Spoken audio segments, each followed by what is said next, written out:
Hello guys, my name is Anna and I'm a Ukrainian, and I have decided I will vlog daily from my country Ukraine since the start of this awful war with Russia, and in my daily videos I try to tell you the things that we Ukrainians consider important during these difficult war times in our country. And also I'm always glad to answer your questions, to clarify some facts from our history, culture, language. And recently I have recorded a video about Russian soldiers and their crimes on the territory of Ukraine, and today I think I have to speak about the Ukrainian armed forces. That is the most loved institution on the territory of my country and in the hearts of my countrymen. And these are our true superheroes. But when I was at the university, when I was at school, I did not like all that military topics. I would avoid buying clothes that have military pattern. I did not like war films, war books, and maybe it's just because my personality, or maybe because for the last 10 years, I would say, we always had this anticipation of full-scale war with Russia. And of course, when you don't want something to happen, you avoid reading, feeling topics of that. But today my attitude has changed completely, and I do remember the very first day of war, the 24th of February, when after these bombings happened in various cities of my country, I went out for the first time to buy some grocery, to visit drugstores, to buy some medicines, because you don't know what will happen in the evening. And when you go out on the streets and you see lots of men wearing military, and you see them with guns, and you don't feel fear, you feel happiness. You just want to come up and hug all of them, because they demonstrate you that the country is on alarm, the country is working, the country is protecting. So now our attitude has totally changed. And if you wonder whom we like more than maybe Zelensky, that is definitely General Zaluzhny and lots of people who are in Ukrainian armed forces and the territorial defense. But it was not always like that. And when I was at school, when I was at the university, lots of men would do anything not to get into the army, because it was very Soviet style, like with trainings, but not exact trainings, maybe doing some repairments in the houses of the military bosses, and people try to do everything not to get into this obligatory service, and there were lots of excuses. But the birth of the Ukrainian army actually took place after the First World War, when lots of empires disappeared and we had this real chance to build our independent state and to build our independent army. But we were occupied later by Soviets, and of course Ukrainian army was a part of the Soviet Union, and it led to many tragedies, spoiled lives, and unnecessary wars.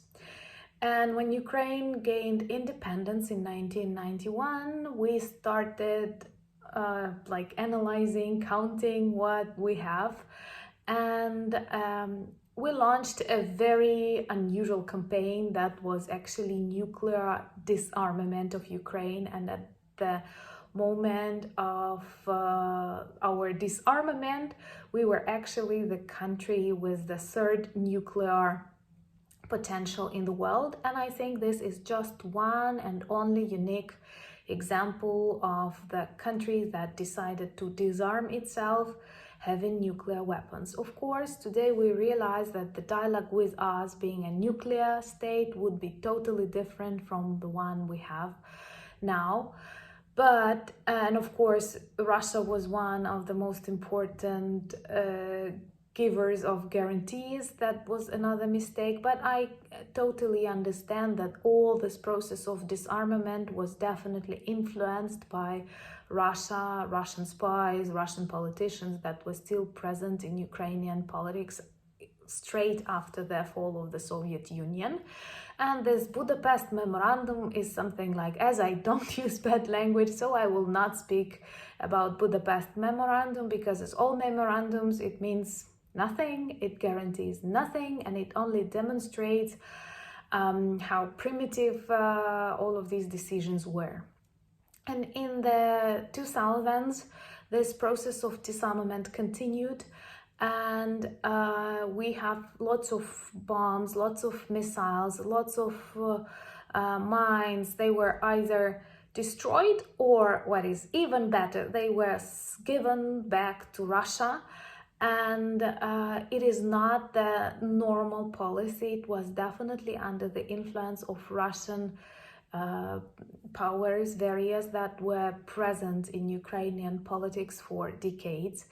And actually it all resulted like that. We had lots of ministers and defense minister, head of special services, who were Russian citizens also, who had secretly second passports. And Yanukovych, the president that wanted to turn us back from Europe and to turn into Russia, definitely a creation of Putin. It's just something similar. They planned him a similar fate as Lukashenko.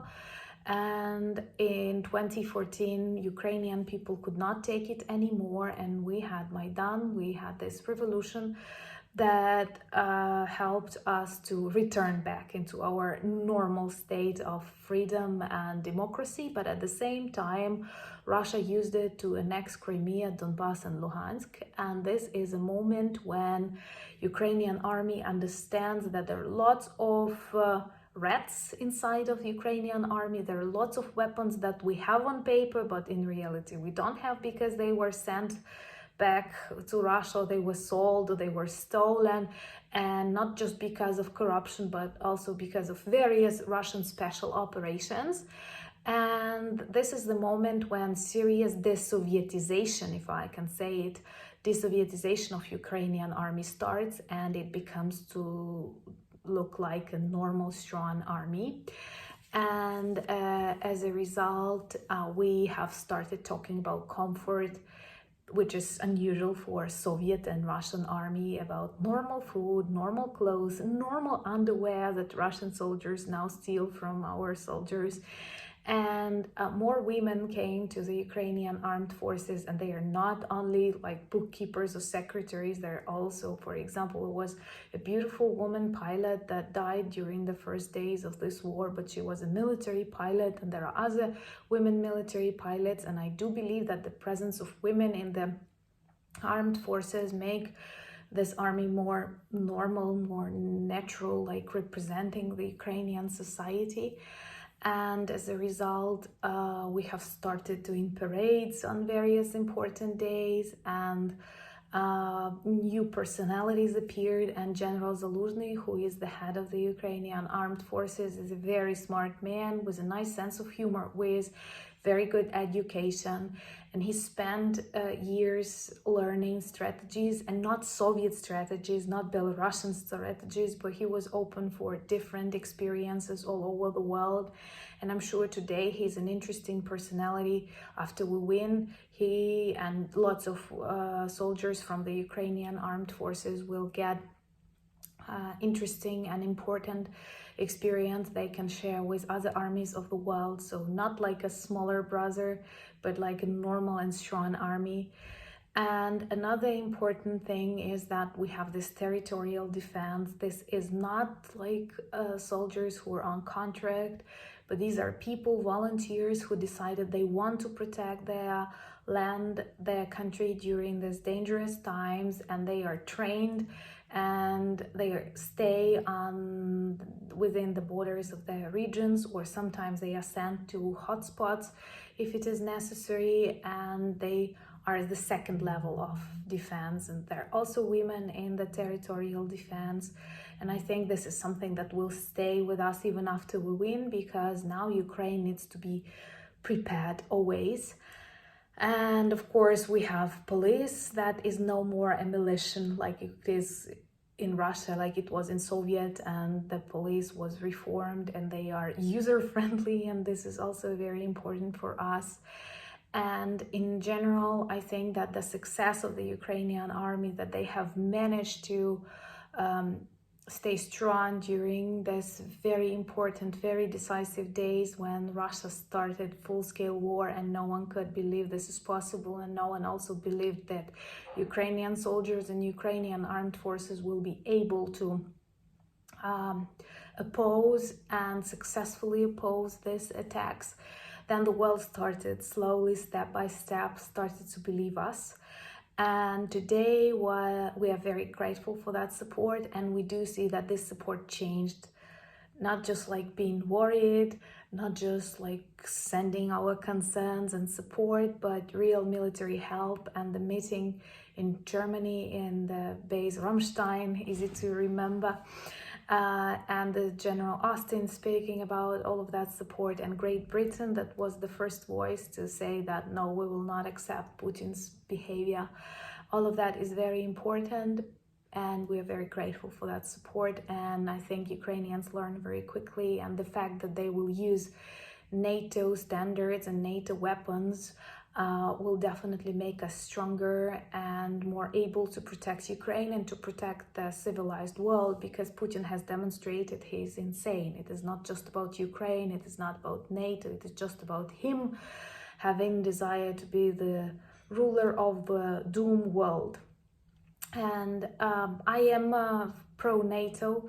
If you want to ask this question, definitely there are some things we don't like, there were some things that we were disappointed with, but in general we understand that NATO is needed for the survival of Ukraine, and the European Union is for flourishing of the Ukraine. But today I'm very confident to say that it is not only these institutions and countries that can help us.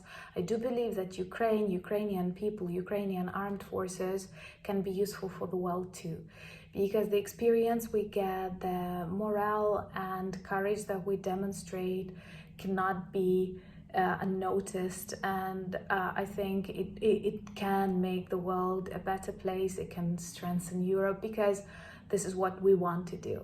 And contrary to Russia, we are grateful for support, and we want to give that support. So thank you once again for watching. Thank you for your support, your questions, and Slava Ukraini!